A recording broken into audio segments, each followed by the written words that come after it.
Ya, baik pemirsa TVR Parlemen dimanapun Anda berada, seperti diketahui bahwa keputusan Moody's Investor Service yang menurunkan outlook Indonesia dari stabil ke negatif memicu satu perdebatan publik yang cukup serius di sini pemirsa. Nah, ini kemudian apakah pertanda bahwa ekonomi Indonesia cukup tidak baik-baik saja, dan kemudian apa yang kemudian menjadi catatan Komisi 11 terhadap hal ini?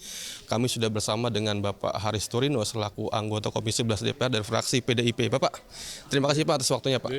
Pak, terkait dengan rilis Moody's ini Pak, apa yang kemudian menjadi tanggapan Komisi 11 Pak terhadap hal ini? Ya, jadi itulah realitas yang ada, bahwa Moody's menurunkan outlook ya. Tolong dicatat, yang diturunkan hanya outlook ekonomi Indonesia ya, dari stabil menjadi negatif. Sementara untuk rating investmentnya masih tetap Baa2, sehingga ratingnya sama tapi outlooknya negatif. Penyebabnya ada 3. Yang pertama adalah mengenai ruang fiskal yang semakin terbatas akibat penerimaan fiskal yang sempit dengan belanja yang cukup besar. Yang kedua adalah ketidakpastian hukum yang dianggap oleh para investor global ini menjadi satu tantangan. Dan yang ketiga adalah juga pada posisi Danantara yang masih banyak mengundang pertanyaan bagi para investor global. Peranan Danantara itu seperti apa? Nah, ini menyebabkan kemudian Moody's menurunkan outlook-nya menjadi negatif. Dan ini baru Moody's, masih akan ada S&P yang kira-kira di akhir bulan Maret, dia juga akan memberikan rating kepada Indonesia. Apakah ini jadi alarm keras bagi pemerintah Pak terhadap tata kelola pemerintahan yang selama ini berjalan? Oh ya, jelas ini harus menjadi satu catatan yang luar biasa. Karena apa? Karena keputusan Moody's ini akan diikuti oleh banyak sekali investor-investor ketika dia akan berinvestasi di satu negara. Biasanya mereka mengandalkan rating yang diberikan oleh para lembaga rating dunia seperti Fitch misalkan, Standard & Poor's, Moody's, dan inilah lembaga-lembaga yang ratingnya banyak sekali diikuti. Moody's sendiri tidak melakukan investasi, tetapi rating yang dia berikan, outlook yang dia berikan akan memicu investor global di dalam memasukkan uangnya ke seluruh negara di seluruh dunia. Keputusannya diikuti oleh kira-kira 20 sampai 30 triliun dolar investor-investor yang mengembangkan investasinya di seluruh dunia.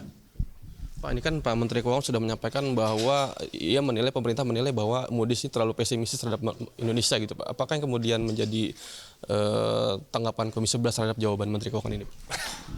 Ya, enggak apa-apa kalau Pak Menteri Purbaya mengatakan Moody's terlalu pesimis, tetapi itulah pendapat yang dikemukakan oleh Moody's. Ya, sementara nanti kita akan lihat pendapat dari yang lain. Pada intinya adalah ini adalah satu arena bahwa kita harus melakukan koreksi, perbaikan-perbaikan di arena-arena yang sebenarnya memang harus dilakukan perbaikan.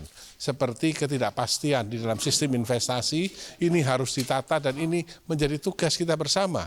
Kemudian menjelaskan kepada dunia tentang peranan dari Danantara. Kalau dijelaskan secara lebih bagus, maka akan lebih mudah dimengerti oleh para investor global. Juga memastikan bahwa fiskal kita adalah fiskal yang prudent dan juga antara penerimaan dengan pengeluaran ini bisa dikelola dengan sangat baik sehingga tidak menimbulkan kekhawatiran fiskal. Pak, terakhir Pak, langkah terdekat yang sekiranya ideal bagi pemerintah untuk lakukan terhadap hasil rating ini Pak, perlu ngapain kira-kira pemerintah ini Pak? Ya, maka menurut saya ini kata kuncinya adalah di koordinasi KSSK. Koordinasi KSSA antara Menteri Keuangan, Bank Sentral, kemudian OJK dan LPS melakukan satu rapat koordinasi high level meeting untuk membahas mengenai hal ini dan di arena-arena mana saja dilakukan perbaikan. Ini kan Moody's adalah pukulan kedua setelah MSCI kemudian sebelumnya memberikan pukulan ya berupa freezing ya terhadap investasi baru yang akan masuk, walaupun untuk MSCI belum merubah dari negara emerging menjadi negara frontier. Ini keputusannya baru akan diambil pada bulan Mei. Saya sangat berharap bahwa Indonesia tetap ada pada zona negara emerging.